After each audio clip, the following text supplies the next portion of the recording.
Inilah kota yang disebut-sebut sebagai titik 0 km masuknya Islam ke Nusantara.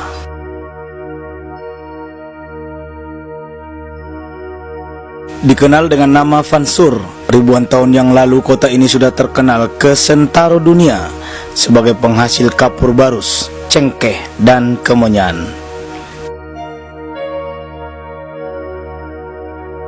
Namun jejak kejayaan itu nyaris tak berbekas di kota ini.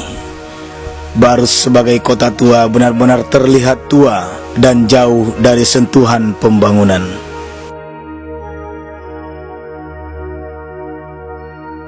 Begitupun, terlambat lebih baik daripada tidak sama sekali. Belakangan sentuhan pembangunan perlahan-lahan hadir. Upaya untuk mengembalikan masa-masa kejayaan itu secara berangsur-angsur mulai terlihat.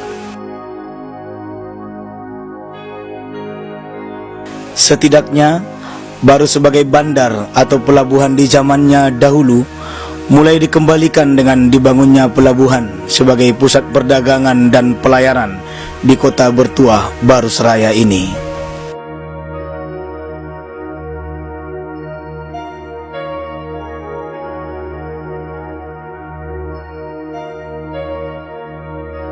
Meskipun geliat aktivitas di pelabuhan ini masih sangat minim, setidaknya modal untuk menjadikan Barus menjadi kota persinggahan para saudagar atau pelaku usaha sudah ada.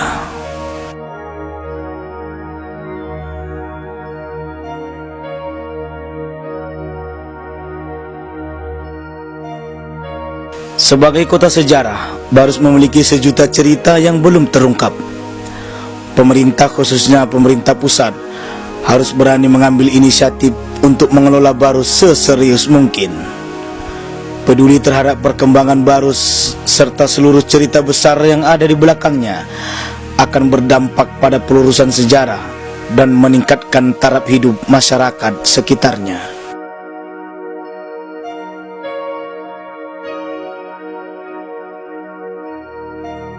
Kedatangan Presiden Joko Widodo tempo hari haruslah menjadi momentum kebangkitan Barus dari seluruh aspek kehidupan.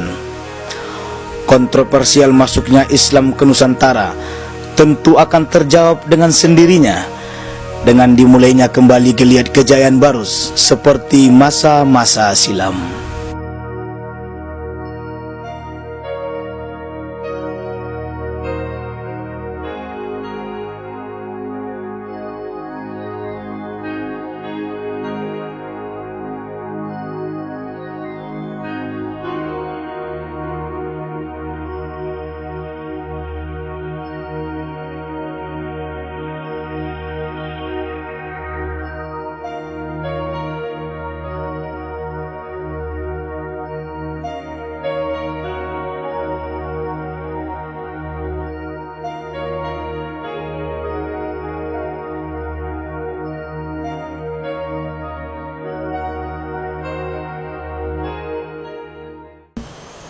Inilah makam Haligai. Tempat ini telah didatangi oleh Presiden Joko Widodo beberapa waktu yang lalu untuk menyaksikan langsung bukti sejarah masuknya Islam ke Nusantara.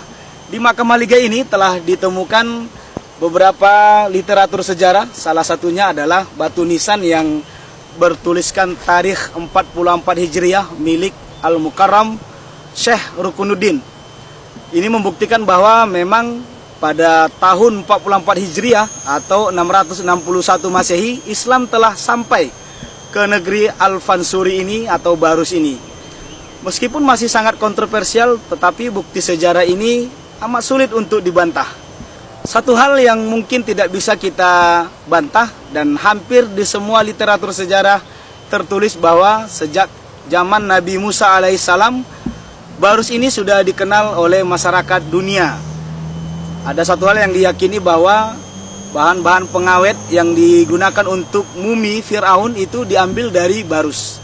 Karena satu-satunya habitat tumbuhnya pohon kapur di dunia ini adalah berada di Barus ini. Sehingga kuat sekali bukti bahwa memang Barus sudah dikenal oleh masyarakat mancanegara jauh-jauh sebelum Islam datang ke tempat ini. Maka amat sangat mungkin bahwa Islam Nusantara memang dimulai dari sini. Bahkan diyakini semua peradaban yang masuk ke Nusantara dimulai dari titik ini, Kota Barus Bertuah, yang sangat terkenal di dunia internasional pada zamannya.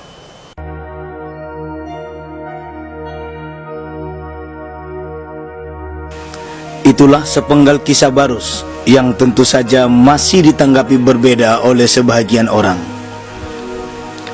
Pertanyaannya, sampai kapan perbedaan sudut pandang sejarah Barus itu harus tetap mewarnai diskusi-diskusi kita? Kita tentu tidak boleh larut dalam romantisme sejarah kebesaran Barus masa lalu, karena Barus saat ini tidak terlihat besar seperti yang diceritakan orang-orang terdahulu. Samsul Pasaribu, Nauli TV mengabarkan.